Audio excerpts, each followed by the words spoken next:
ठंडे बस्ते में चली जाती थी। तो मैं देखता हूँ, मेरी उम्र 40 साल से क्रॉस हो गई है। मैंने ये देखा है कि जो काम भारतीय जनता पार्टी और नरेंद्र भाई मोदी जी कर सकते हैं, ये आने वाली मेरे ख्याल सरकारें, कोई भी सरकार आएगी 100 साल तक नहीं कर सकेगी और ना पिछली 100 साल तक कर सकी। आदाब साहिबान, आप देख रहे हैं जोरी न्यूज़ अपडेट में हूं आपके साथ शफीक।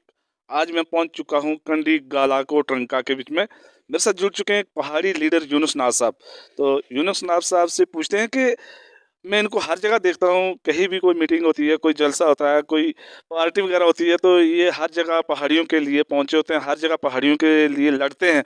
तो आज मैं इनसे एक सवाल करना चाह रहा हूँ कि आप पहाड़ी लोगों को जो स्टेटस मिलने पर क्या मैसेज देना चाहते हैं, क्या उनके लिए आप बात करेंगे? आप यूनुस नाज साहब क्या बोलेंगे आप? शुक्रिया शफीक साहब, आप हर जगह आपने पहाड़ियों की आवाज़ उठाने में आपका काफ़ी रोल रहा है, आपकी मीडिया का, आपके चैनल का।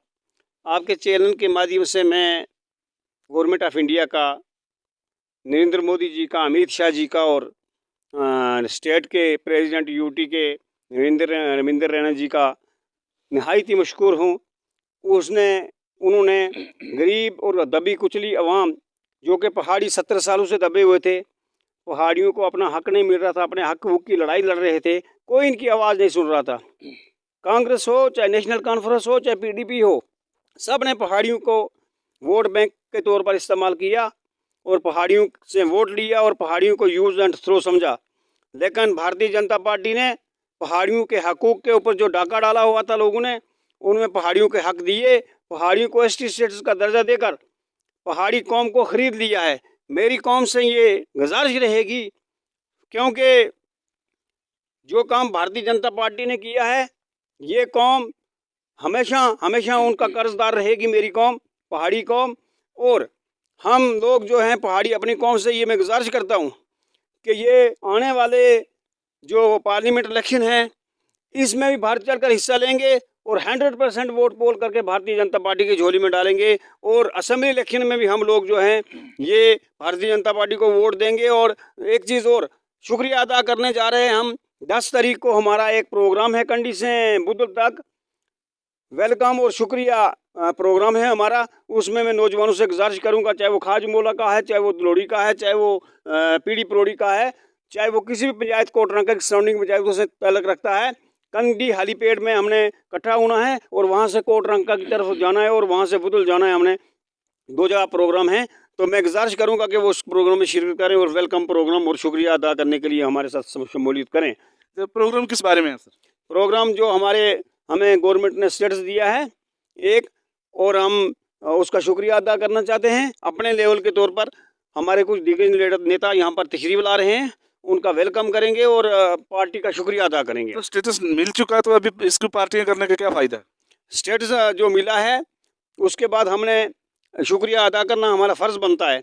और हम हमारे साथ, मेरे साथ दिन में 10-20 लोग जो इकट्ठे होते हैं, करीब लोग होते हैं, आने वाली नस्लों की जो है वो एक पुष्टबनाई करने वाले लोग और आने वाले लीडरशिप जो है यंग, उन लोगों के दिल की एक धड़कन है, उनके लोगों के एक दिल की आवाज़ है कि हम लोग जो हैं ये इकट्ठा होकर एक वेलकम और एक थैंक्स प्रोग्राम करें भारतीय जनता पार्टी का। उसमें हम कंडी से बुद्धल तक जाएं और पार्टी के डिस्ट्रिक्ट के जो लोग हैं या स्टेट के लोग हैं पार्टी के, उनको उसमें शामिल करें और उनके साथ चलें। मैं देखता हूँ आप डांस वगैरह करते नजर आते हैं, तो क्या आपको ज़्यादा खुशी हो रही है?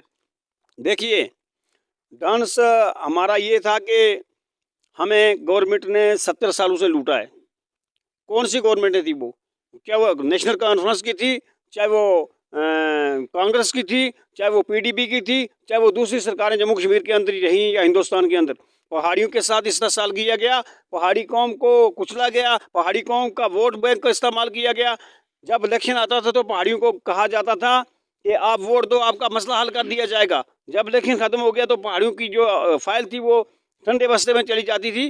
तो मैं देखता हूँ, मेरी उम्र 40 साल से क्रॉस हो गई है, मैंने ये देखा है कि जो काम भारतीय जनता पार्टी और नरेंद्र भाई मोदी जी कर सकते हैं, ये आने वाली मेरे ख्याल सरकारें, कोई भी सरकार आएगी 100 साल तक नहीं कर सकेगी और ना पिछली 100 साल तक कर सकी है। देखो जैसे इसके जो डेली विजर लोग होते हैं, जैसे ये भाई साहब हमारे साथ खड़े हैं, तो इनका भी काफ़ी देर से ये मतलब इनके और भी साथी जो नौकरी कर रहे हैं, तो अभी तक ये पक्के नहीं हो, किसी को 20 साल, किसी को 25 साल हो चुके हैं, ये कांग्रेस के दौर में लगे थे। क्या ये भाजपा इनको क्लियर करेगी इनका? बिल्कुल, डेली वेजर का जो एक जो प्लान है, जो उनकी लिस्ट है, वो सरकार के गौर में है, उस पर सरकार गौर कर रही है और बहुत जल्द इन लोगों को अपना हकूक मिलेगा, क्योंकि इन लोगों ने काफ़ी भाजपा सरकार क्या भरोसा देती है इनको?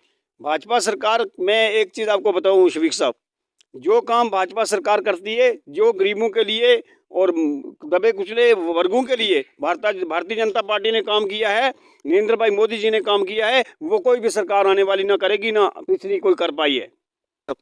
बस मेरी यही रिक्वेस्ट रहेगी कि 10 तारीख के प्रोग्राम में शमूलियत करें और भारतीय जनता पार्टी के झंडे को गाड़ते जाएं और भारतीय जनता पार्टी को प्रचंड बहुमत के साथ जम्मू कश्मीर के अंदर से और हिंदुस्तान के अंदर से दोबारा सरकार बनाएगी। नरेंद्र भाई मोदी जिंदाबाद, भारतीय जनता पार्टी जिंदाबाद।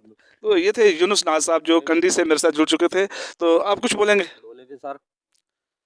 आपका नाम क्या है? पहले अपना नाम। मोहम्मद मुश्ताक, मुश्ताक साहब कहाँ के रहने वाले हैं आप? हम जमोला के रहने वाले हैं। तो क्या रिक्वायरमेंट सर आपकी?